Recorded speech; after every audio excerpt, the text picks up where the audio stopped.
I can tell you the exact moment my marriage stopped being a marriage. It was the same moment my wife, Vanessa, stopped pretending I was anything but an inconvenience. It was Tuesday, laundry day. I was in the laundry room, folding shirts, when she dropped her little bomb without even looking at me. You're lucky I even let you touch me. Not a fight, not a scream, just a lazy, hollow chuckle as she tossed her blouse into the dryer like I was the janitor she barely tolerated. I didn't snap back. I didn't give her the fight she wanted. I just kept folding, my hands moving slower, more deliberate. The last shirt was an old State Fair tee from before she had veneers, before she started working late with her Pilates instructor, before she stopped asking about my day. When I walked into the hallway, her phone buzzed. She giggled. It was the kind of giggle she'd started using lately. The "I'm 20 again" voice. Used to be my favorite sound. Now it smelled like trouble. I caught my reflection in the mirror. Wrinkled, sure. A little slower than 40. But still the guy who built machines that could carve titanium to half a human hair's width. The kind of guy 20 men wouldn't dare cross on the shop floor. And here I was, reduced to a placeholder in my own house. Placeholders don't argue. They execute. So I went to my office. Opened the drawer I hadn't touched since the day I found her training retreats. Always seemed to line up with a certain hotel's billing records. Inside was a small oak box I'd made myself. It was empty. Still was. Not for long. I fired up my laptop. The folder was already there, waiting for the day she pushed me too far. I called it June Justice. First went in the email printouts from her realtor friend, Celeste, about fun weekends in Ridge Hill. All the dates lined up with her so-called conferences. Then the texts. She never realized I'd synced her phone to the family iPad months ago. Thought it was just for Netflix in the guest room. One thread jumped out. Can't wait to see you outside the sheets for once LOL. Thumbs up photo reply. Him, shirtless in a hotel bathroom. The wallpaper? The same hotel from the billing records. I didn't get angry. Anger clouds precision. And precision was the one advantage I had left. She came downstairs later, robe on, fake sweet voice. You didn't say goodnight. I figured you were tired of touching me, I said, smiling, just enough for her to notice. Her brow twitched. You're being dramatic. No, I was being patient. And patient men are dangerous. Because when I move, I don't give second chances. I give closure. By Wednesday morning, the trap was already half set. Vanessa thought the world ran on glitter and Instagram filters. I knew better. It runs on metadata, billing logs, and just enough silence to make the arrogant dig their own graves.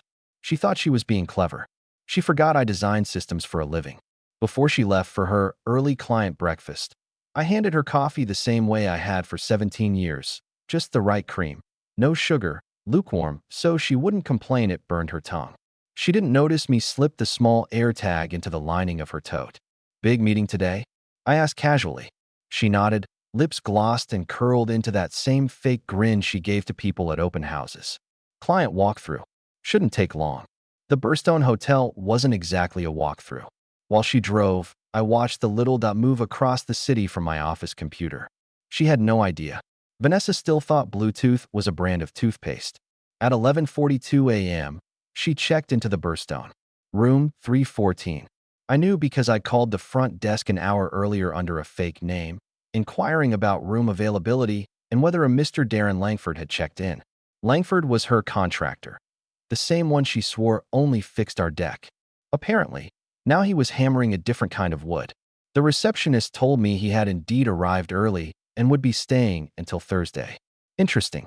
Vanessa told me she was working from home Thursday. What a coincidence. I poured myself a glass of water. No shaking hands. No spike in heart rate. Just data collection. By 1 p.m., I had downloaded the building's floor plan. Room 314 was corner-facing. I saved the information and went about my day. 3 meetings, 2 reports, and 1 quiet call to an old friend who owed me a favor in digital forensics. He used to work for a law firm before switching careers to cybersecurity. I told him I needed a copy of someone's cloud account. Purely hypothetical, of course. He laughed, said he could do it blindfolded. Just send me the email, he said. And get ready. You sure you want to see everything? I paused, looked at the screen. The blinking that hadn't moved from room 314. Yeah, I said. I want to see it all. That night, Vanessa came home like nothing had happened. Tossed her purse on the counter, kicked off her heels, and gave me a peck on the cheek that smelled like spearmint and someone else's cologne. "You seem quiet," she said, slipping into her robe. "Everything okay?" "Yeah," I smiled. "Just thinking." She misread the silence. They always do. The next morning, she found a single sticky note on her bathroom mirror. It read, "You're a real estate agent. You should know what happens when a foundation cracks." She didn't ask what it meant, but she stared at it long enough to tell me she felt something crawl under her skin. And that's when I knew I'd struck a nerve that BY Friday. Vanessa was back in her usual routine, pretending nothing happened, humming her fake happy tunes in the kitchen while microwaving egg whites, and telling herself she still had control. I let her. Let her think she still had the upper hand. That's the thing about people like her. They're not scared of being caught. They're scared of being irrelevant. And that's exactly what I planned to make her. That morning, I had breakfast with a man named Elliot Parks. Estate lawyer. Golf addict. Smiled like he was hiding a secret. I slid a folder across his mahogany desk. "What's this?" he asked, thumbing through the documents. "Contingency plan," I said. "Asset protection, pre-divorce positioning. Custody optional." Elliot looked up, blinking. "Is she aware?" I smiled. "Not yet, but I'd like her to be educated before she finds out." He chuckled. "You came prepared." "I don't believe in improvisation," I replied. "Not when I'm funding the show." We spent an hour going over trust reallocations, property liens, business assets. Everything in my name stayed in my name. Everything she touched turned radioactive. I even brought in documentation on the Range Rover, technically leased through my company, under a business use clause. If she tried to keep it, I'd just have it towed. "Ruthless," Elliot said. "No," I corrected him. "Efficient." When I got home, Vanessa was on a Zoom call in her office. I hovered in the doorway just long enough to hear her laugh, the same sugary, manipulative cackle she used to use on me. "I'm sure we can work something out," she said sweetly into the mic. "My husband's schedule is flexible." I knocked twice. She muted herself. "What?" she asked, annoyed. "Just letting you know," I said. "I'll need your signature on the refinance paperwork by tomorrow." She frowned.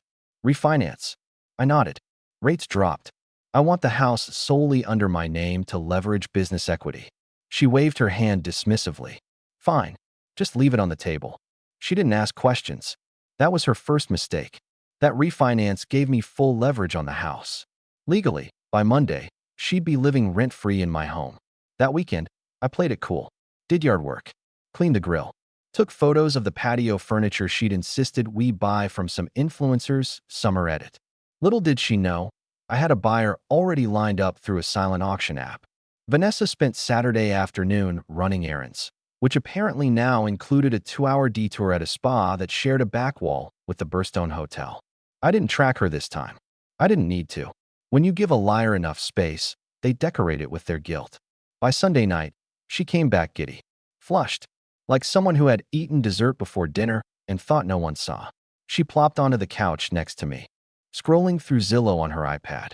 "Thinking of listing that house on Trenton," she said, sipping wine. "Big commission. Might even treat myself." I looked at her. Really looked. "Careful," I said. "Treats can turn into habits." She smirked. "Jealous?" "Not at all," I said. "Just observing. Habits have a funny way of showing up on financial statements." She laughed and went back to scrolling. She didn't know that every property she sold under my company's umbrella was about to be restructured under a silent partner's name, me. Technically, she was a figurehead, a well-dressed puppet, and the man behind the curtain was already cutting her strings. Monday started like any other. Vanessa floated around the kitchen in her silk robe, humming something off-key from a 2008 Top 40 playlist she probably still thought made her young at heart. She was sipping her oat milk latte from a Boss Babe mug. I always thought that mug was hilarious, not because she wasn't a boss, but because she'd never built anything herself. She just sold homes other people had paid for. I sat at the counter reading the Wall Street Journal, not because I needed the headlines, but because she hated when I looked smugly disinterested. I played my part well. "You left some paperwork on the table," she said, towing the folder I had labeled refinance documents. "Urgent." I muttered without looking up. "Do I need to read it?" "Only if you want to understand the difference between being a co-owner and a guest," I said casually, flipping the page. She rolled her eyes, grabbed a pen, and signed. One stroke of a ballpoint later, The house belonged to me. On paper, she'd just become my tenant with a wine habit and a Pinterest addiction. She didn't know it yet, but the castle she ruled from was no longer hers. At 11:20 a.m., I got a ping from my digital forensics guy, Liam. He'd cracked her iCloud backup, and the folder was larger than either of us expected. Airdropped to my secure drive. 47 screenshots, 12 audio messages, 3 voice memos, and a video labeled private_March_29. I clicked play on one of the voice memos. It was her, whispering, breathless. I hate the way he walks around like he owns the house. Like he matters. You matter. When I'm with you, I feel alive again. He's like, furniture now. Background noise. That last part stuck with me. Background noise. I replayed that phrase like a song stuck on a loop. I used to be her person, her partner. Now I was a beige wall she could lean on while she kissed someone else. I opened another file, an audio message she'd sent to Darren, her contractor. He's probably downstairs right now, folding socks like some retired butler. You should see him when he vacuums. Like he's trying to win an award for Best Supporting Spouse. I laughed. Actually laughed. Because what she didn't know was that the socks I was folding, they were part of a life I'd already stopped living. I was operating in her world just long enough to burn it down, brick by smug little brick. That evening, I decided to test the temperature. See how delusional she still was. She was on the couch, glass of wine in hand, watching some true crime documentary. I sat next to her and waited for the moment she'd pause it to start a conversation she thought she was controlling. "You've been quiet lately," she said, eyeing me. "Thinking," I replied. "About replacements." Her brow furrowed, the tiniest flicker of suspicion surfacing. I smiled, gentle and patient. "Everything breaks eventually. Even the things you thought were built to last." She didn't respond. Not at first. Then, with faux sweetness. "If you're trying to make a point, Logan, you should just say it." I turned to her. Calm, clear, cruel. "I just did." She blinked. Once. Twice. Then sipped her wine like it was a shield. "That's some kind of midlife crisis thing? You going to start buying motorcycle catalogs and dating yoga instructors?" "Maybe," I said, standing up. "At least yoga instructors know how to stretch the truth without breaking it." That one hit. I heard the glass clink a little louder against her teeth. Good. The next morning, I met with an old friend, Harper. Harper and I had worked together years ago. She now ran a private agency specializing in corporate intelligence. Not the spy stuff, just the kind that unravels people's hidden accounts and unreported assets. She greeted me with a hug and her usual blunt charm. "Logan, when a man calls me before noon, it's either divorce or federal charges." "Just divorce," I said. "So far." She smirked. "Good. That's cheaper." I slid her the USB Liam had sent me. "I want to know everything. Bank transfers, secret cards, vacation bookings, aliases, whatever you can pull." Harper plugged it in, tapped a few keys, and her eyes widened within minutes. Well, she muttered. "Your wife's been busy." I leaned over. "Show me." Turns out Vanessa had more than one Darren in her contacts. She had 3. Darren T, Darren L, and, my personal favorite, Darren Wineglass Hammered. Harper grinned. "You think the hammer emoji means contractor, or?" "Let's not finish that sentence," I said. But the real goldmine wasn't in the texts. It was in the travel receipts. Vanessa had booked a flight to Belize for 2. Business class. Departure. Next month. She was going to leave. Just like that. Once she drained what she thought she could get from me. Too bad I already had the house. The finances. And soon, the receipts that would turn her golden tan getaway into a cautionary tale. That night, I left a folder on her vanity. No label. Just sleek, black leather. She opened it while brushing her teeth, eyes darting across the printed screenshots. Photos, messages, hotel bookings, audio transcripts, all time-stamped, organized, highlighted. I watched her face morph in real time. Confidence to confusion, confusion to panic. She turned, toothpaste still foaming at her lips. "What is this?" I didn't answer. I just raised my phone and played her own voice back to her. "He's like, furniture now. Background noise." She froze. "You're not sleeping in this room tonight," I said, stepping past her. She didn't argue. For the first time in a long time, Vanessa was quiet. And silence, my friend, is where real power begins. By the next morning, Vanessa had shifted gears. That's how it works with people like her. When charm fails, they reach for chaos. I walked into the kitchen and found her already there, dressed like she had somewhere important to be. Full makeup, white blouse, black pencil skirt, like she was auditioning for the role of put-together victim number one. "Morning," she said, stirring her coffee too casually. "We need to talk." I poured mine slow, waited. She sat at the table like she owned it again. "Last night was cruel," she began, lowering her voice, softening her eyes. "You blindsided me." I took a sip. No reaction. She kept going. "Look, I know things haven't been great between us, but trying to humiliate me with old texts and screenshots? That's not the man I married." I finally looked up. "No, the man you married trusted you." Her jaw clenched, just for a second. "I didn't cheat on you," she said firmly. "Then what do you call weekend hotel trips with someone named Darren Weinglasshammer?" I asked. "Real estate retreats?" She bristled. "He's a colleague." "Vanessa," I said calmly. "You sent him voice memos about how you wanted to be choked with affection." She froze. Not because she remembered it, but because she realized I had it all. Every word, every emoji, every lie. Then came the pivot. "You're invading my privacy," she snapped. "You hacked my accounts. I synced your iCloud when we shared the iPad for Netflix." I said. "You agreed to the terms." Her mouth opened to argue, then shut again. "Don't worry," I added. "You can keep the mug. Boss babe fits. Just not in the way you think." That afternoon, I got a call from Elliot, my lawyer. "She's been poking around," he said. "Called my office pretending to be your assistant." I grinned. "Let me guess. Wanted to see if we'd filed anything?" "Exactly." I said nothing, but she's getting nervous. "Good. Let her sweat." Elliot paused. "She's also started shifting funds from your joint account." I nodded slowly. "How much?" $5,000, over 3 transactions. Disguised as property staging reimbursements. Of course, Vanessa couldn't resist trying to play banker when the house of cards was crumbling. I told him to lock the account immediately and flag future withdrawals for manual approval. "Let her find out at brunch," I said. "Mid-mimosa." He chuckled. "You're enjoying this." "I'm not enjoying it," I replied. "I'm finishing it." That night, she tried the second oldest trick in the book, nostalgia. She made dinner. Pasta. Garlic bread. Even opened a bottle of red we'd been saving since our anniversary 5 years ago. She lit candles.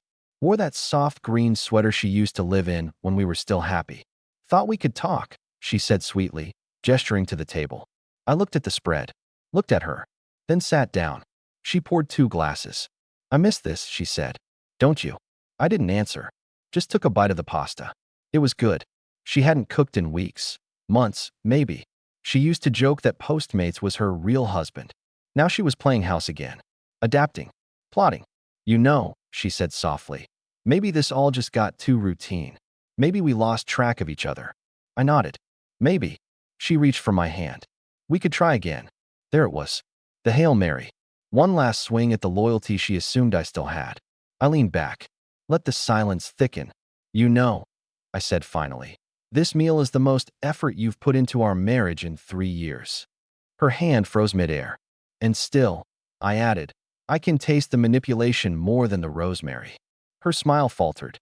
"Logan, I'm not angry," I said, standing. "I'm just done being stupid."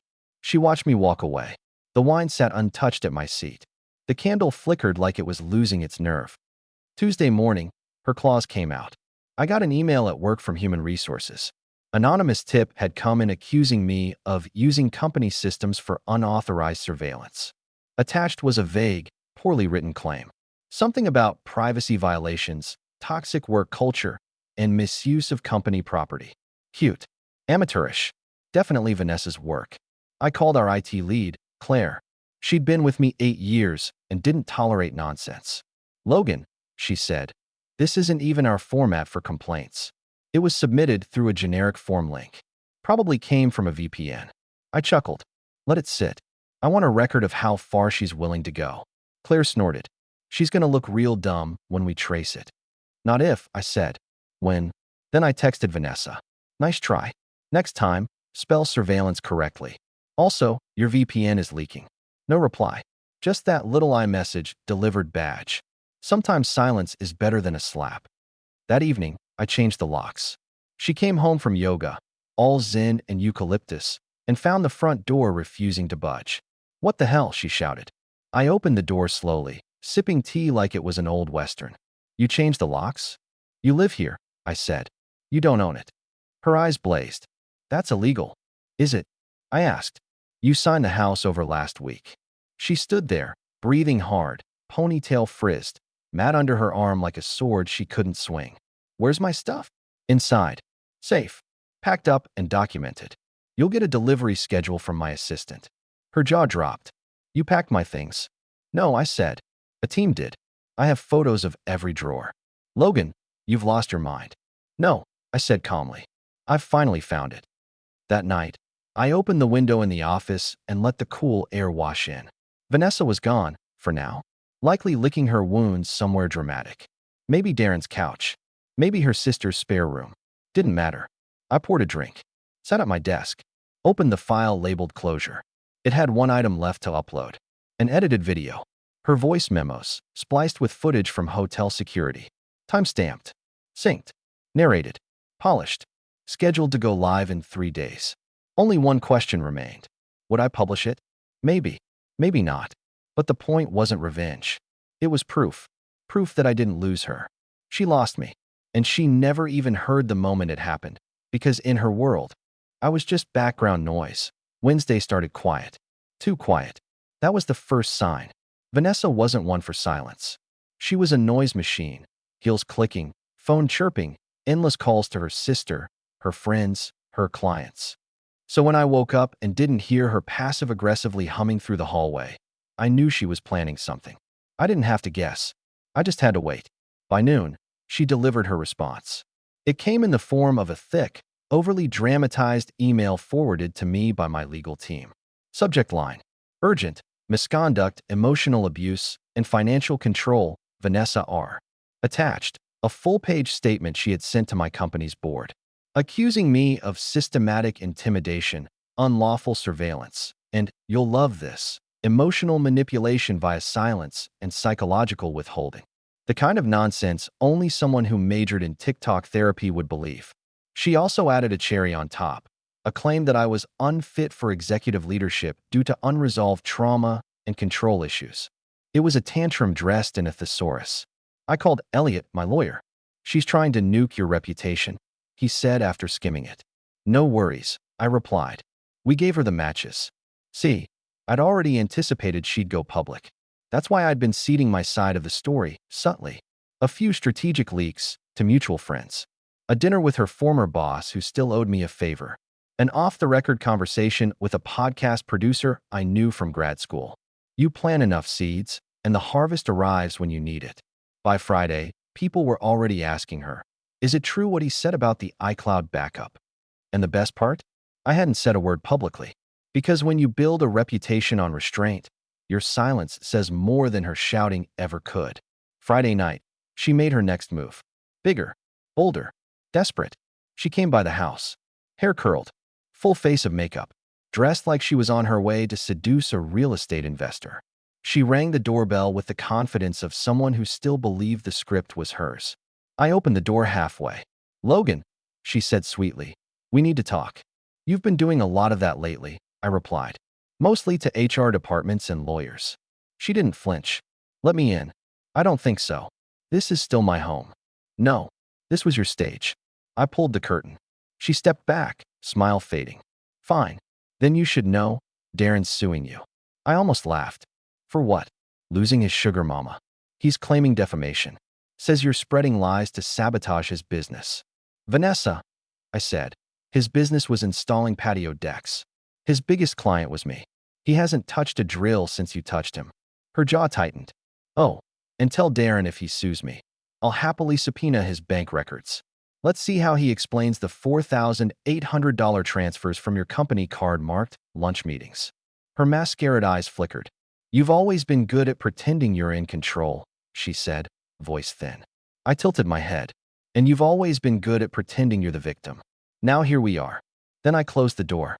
Later that night, I sat in the living room. Just me and the quiet. Her perfume no longer lingered in the furniture. The air felt clean. My phone buzzed. A message from Liam, my digital guy. "Videos scheduled." Goes live Sunday. You sure you want to drop it? The file was heavy. It wasn't just a summary of her infidelity. It was a well-edited, irrefutable timeline.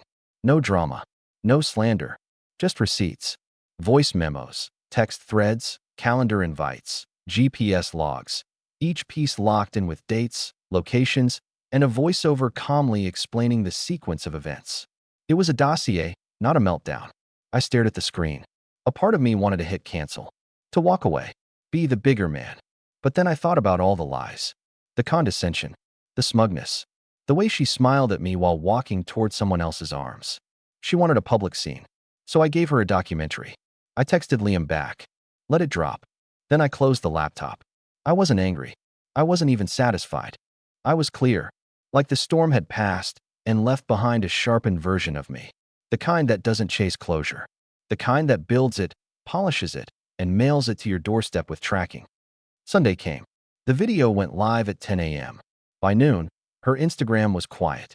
Her comments, previously filled with #PowerCouple and #QueenEnergy, had turned into a courtroom.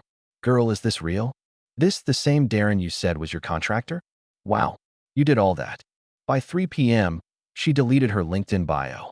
By 4 p.m., her brokerage firm removed her from the featured agents page. By 5 p.m., I got a text. You happy now? I stared at it. Happy? No, that's not what this was about. This was about making sure she never rewrote the story. I didn't reply. I archived it. And that was the real ending. At 7:11 p.m., I poured a drink. Sat by the window. The sun was setting behind the trees. It looked like peace. My neighbor, Greg, walked by and gave a little wave. Logan, saw that video. Damn. Yeah. I called back. He gave a low whistle. Quiet guys are the ones you don't see coming. I smiled. That's the idea. Because in the end, revenge isn't about rage. It's about precision. Timing. Knowing exactly when to speak and when to let the silence do the talking. Monday morning, the air felt lighter. No clacking heels upstairs. No phone calls about closing offers or potential buyers. No scent of hairspray baked into the bathroom mirror. The silence was rich, like a song I'd been trying to remember for years. But I knew better than to think silence meant surrender. Vanessa might have been reeling from the fallout, but a woman like her doesn't just stop. She regroups. She rebuilds. And she tries again. By noon, Elliot called me. She's filed for temporary spousal support, he said. I actually laughed. Temporary? She'll need permanent if she keeps trying me. She claims you cut her off without warning. I let that sit for a beat. Elliot, she signed away the house, drained our joint account, booked a trip to Belize with another man, and sent anonymous complaints to my company. She had all the warning she needed. He chuckled. Judges like timelines. We have yours documented 6 ways to Sunday. Good. I wanted every step recorded. Because the beauty of precision revenge isn't just that it works. It holds up under scrutiny. That evening, I walked the property line in the backyard. It's something I do when I want to think. My neighbor Greg leaned over the fence. She's gone for good? He asked. Mostly, I said. But you know how termites work. Even when you can't see them, they're chewing at something. Greg smirked. Then burn the house down. I shook my head. Nah, I just replaced the foundation. The thing about battles is, sometimes you don't win by pushing. You win by pulling. So I gave Vanessa a little something to pull on. I had Liam send a single anonymous email to one of her closest friends, Celeste, the same realtor who'd tipped me off months ago without knowing it. The email included a cropped screenshot of a bank transaction in my name for a large cash deposit, $45,000, labeled personal, discretionary. The number wasn't real. The deposit wasn't real. But the bait was perfect. By Thursday, Vanessa had taken it. I got a text from an unknown number. Heard you're hiding cash. Divorce courts hate liars, Logan. Maybe we should negotiate before this gets messy. I didn't reply. I just screenshotted it and sent it to Elliot. He called 2 minutes later. This is gold, he said. She's fishing without counsel. That's intimidation. Just keep the line steady, I told him. I want her to think she's onto something. While she chased the phantom $45,000, I finalized the sale of her prized Range Rover, the one she always called her baby, but never made a single payment on. Technically, it was a business lease. Technically, I'd returned it. In practice, I'd replaced it with a company vehicle she couldn't access. I sent her an email. Your baby has a new home. Lease return paperwork attached. She replied within minutes. You're a spiteful little man. And I smiled, because I could almost hear the glass cracking around her ego. 2 weeks later, Vanessa walked into the mediation room with the same swagger she had when she used to host wine nights in our living room. Only this time, she was met with a wall of paper. Elliot had spread every documented receipt across the conference table. Screenshots from her phone, hotel records, GPS logs from the AirTag, financial statements showing her staging expenses were just ATM withdrawals near Darren's apartment. She sat down, glanced at the stack, and tried to look unimpressed. Logan, she began, we can do this the easy way or the hard way. Vanessa, I cut in, this is the easy way. Elliot slid a single-page summary across the table. At the top, proposed settlement terms. She scanned them and scoffed. You're joking. You think I'm walking away with this? Yes, I said. And before you try to threaten me again, just know, if this goes to court, I'll submit the video as evidence. You've seen it. You know how that plays. Her smirk faltered. She looked at Elliot. You wouldn't really. He interrupted. I'm not here for hypotheticals. Signed. And this stays quiet outside the circles it's already reached. For the first time in months, she looked cornered. And that's when I knew the game was over. 2 months later, the settlement was finalized. Vanessa walked away with less than she came in with. No house, no car, no alimony. Just her personal belongings, half her brokerage's reputation, and Darren Wineglass Hammer, who I later learned moved in with another woman 3 weeks after the ink dried. But the part she never saw coming? I didn't release the full video. Oh, it's still there, backed up in 3 locations, encrypted, ready to go if I ever need it. But I never sent it to more than a handful of people. Why? Because I realized something after all the paperwork was signed. Public humiliation might sting, but private uncertainty bleeds longer. Now, every time she meets someone new, she has to wonder, have they seen it? Do they know? Will they bring it up? It's a slow drip, not a clean cut, and it leaves her looking over her shoulder in every room she walks into. That's the part she never expected. She thought I'd swing once and walk away. Instead, I left her with a question she can't stop asking herself. When will it hit me? And me? I got my peace back. My house. My silence. Greg was right. Quiet guys are the ones you don't see coming. Only difference is, I'm not just quiet anymore. I'm patient. And patience, when you've been betrayed, isn't weakness. It's the sharpest weapon you can carry.